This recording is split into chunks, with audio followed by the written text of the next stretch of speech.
Gilbert writes, so has Marvel given up completely on another Hulk movie? They teased something with Dr. Stern in the last movie, and Coleson mentions in AOS that Blonski is still alive and may have escaped when S.H.I.E.L.D. fell.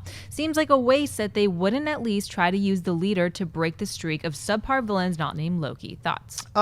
No, it wouldn't be a waste. It was a 5-second scene in a movie. You don't go and invest, 200 after marketing everything, $300 million and think well, we kind of have to because we had that one 5-second scene in that one movie that we don't talk about anymore. His head is supposed to get really big. Yeah, I mean, so they really don't. And here's the other thing you said: it gives them an opportunity to have a really good villain besides somebody named Loki. It does not matter who you put in as the villain. This is the point I tried to make before.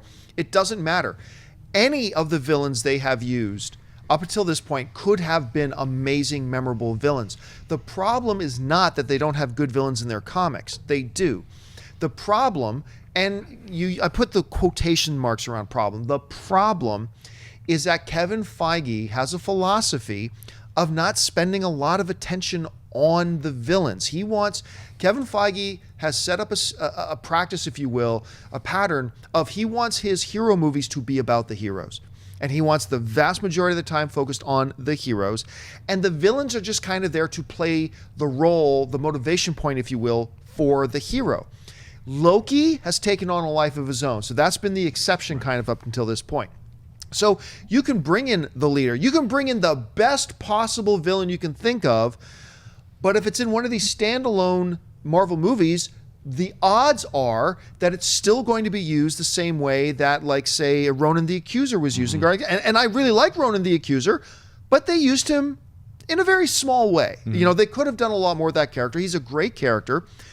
And it's hard to argue with them on that because the movies have turned out so great and they have been so successful.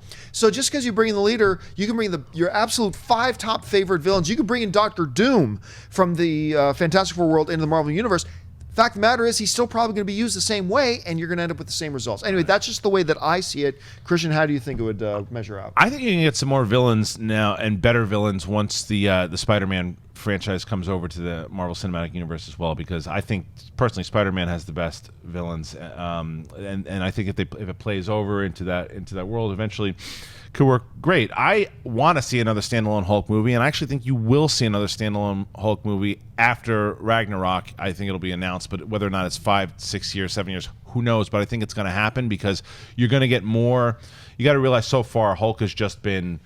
He's been great, but he's been used in spurts in Avengers 2 and Avengers 1 since his original movies, obviously. Sure. But I think that now that we're going to get that kind of buddy cop movie almost in Ragnarok with him and Thor, you're going to get more screen time with him and more from him that I think that you can play into a standalone Hulk movie, and then maybe we'll see another villain. Don't forget, you and I were at that Marvel event at the El Capitan last year.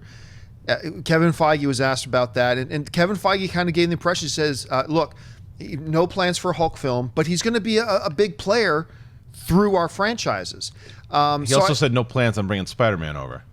Well, at the time, there probably wasn't at the time. Oh, there was negotiations at that time. I think there have been negotiations for years and years and years and years. But, I mean, Sony hadn't hit the skids yet. Sure, but there were still plans. They were still talking about it. Talking about it, yeah. But I think he's right, though. I think their philosophy with the Hulk is that he is a challenging character to build a movie around because he is unstoppable. I mean, he's difficult to put around, and people are more interested in the Hulk than they are in Banner, although Mark Ruffalo has made us all really fall in love with Dr. Banner. But, anyway, they may have changed their minds totally. I'm just saying that Feige at the time said they don't have plans to do Hulk as standalone. They think he's a really vital piece to play in the overall cinematic universe. But much like then he drew a comparison to Black Widow. Right. That's just like she hasn't had her own standalone, but she might get her own standalone too at some point. You know what, though? So I really like the Ed Norton Hulk movie. I really enjoyed that film a lot. I just think that movie came out... And it is canon. It absolutely is. And it came out too early. Because I think that if you would have released that movie, and whether Mark Ruffalo or whatever was in it, after the first Avengers, that movie would have had significantly different box office. Well, it's weird. I mean, the way they established it, you have Iron Man, Hulk, then Captain America, Thor. I think that's how it went. But if you did Iron Man, Captain America, Thor, Hulk, and then Avengers, then I think, you're right. I think number one, the Hulk film would have been a way bigger hit. Yeah.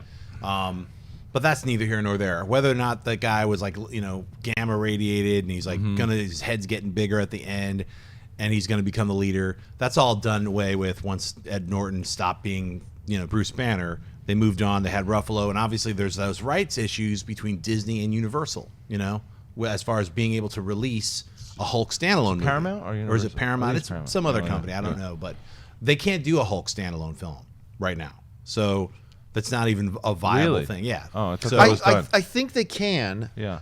But I think if they do, I have to look this up. So correct me if I'm wrong. I'm just pulling this off the top of my head, so I could be totally wrong here. My understanding, though, if I'm correct, and I might not be, is that Marvel can go ahead and produce a standalone Hulk film, but if they do, the distribution rights automatically belong to Paramount, and I don't think Marvel is in that game. Okay. Is it Well, that makes Paramount or sense. Universal? It's For not- distribution. It's It one came of out. the two. One of the two. Yeah, I don't know. I thought, So I thought anyway, it came out with Paramount. I think the Hulk is great in these incorporated into the group, and that's where I think Blonski, like the Abomination, just like the Red Skull, all of those characters are going to show up in Infinity War.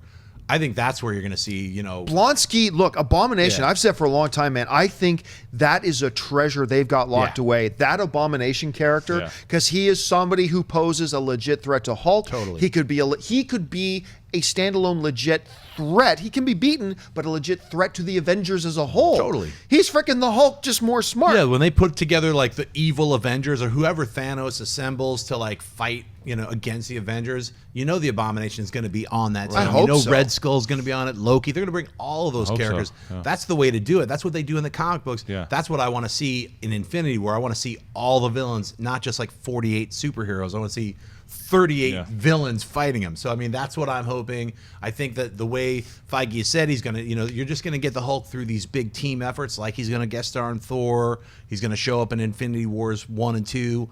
Will we ever get a Planet Hulk? Or are we going to get a Hulk standalone in Phase 4? I'm sure they'll work something out. If that character is as successful as he is now, but more so, people are going to want to see it. It was Universal, by the way. You're right. Hey guys, if you like this clip, click here to watch the entire episode. Also, make sure you subscribe to our YouTube channel because it'll help you stay up to date with all the stuff we've got going on here at Collider.